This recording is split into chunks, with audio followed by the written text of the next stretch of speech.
सिंदूर नाकाम, ऑपरेशन महादेव शुरू। इंडिया की पाकिस्तान के खिलाफ नई चाल, मंसूबा बेनकाब।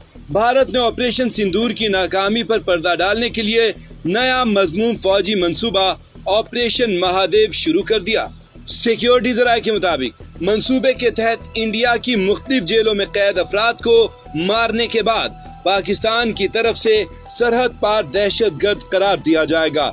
DGISPR अपनी प्रेस कॉन्फ्रेंसिस में पहले ही 723 पाकिस्तानी अफराद जो कि मुख्तलिफ भारतीय जेलों में गैर कानूनी तौर पर बंद हैं, उनकी तफसीलात बता चुके हैं।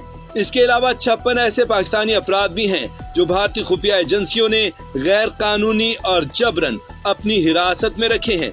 हस्बे रवायत फेक इनकाउंटर्स के फौरी बाद भारतीय मीडिया को पहले ही से उन अफराद की लाशें और प्लांटेड हथियार वगैरह की वीडियोस और तस्वीरें शेयर की जा रही हैं। मुसद्दिका इतलात के मुताबिक गैर कानूनी तौर पर हिरासत में रखे गए अफराद को जिंदा दहशतगर्द जाहिर करके मीडिया के सामने पाकिस्तान मुखालिफ बयानात और एतराफ जुर्म के बयान भी दिलवाए जा सकते हैं। उन अफराद को किसी भी वक्त पाकिस्तान के खिलाफ हर्जा सराई और जारहियत करने के लिए इस्तेमाल किया जा सकता है।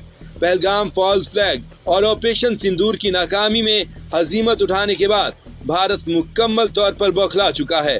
ऑपरेशन महादेव भारतीय फौज की जानिब से फेक इनकाउंटर्स का तसलसल है।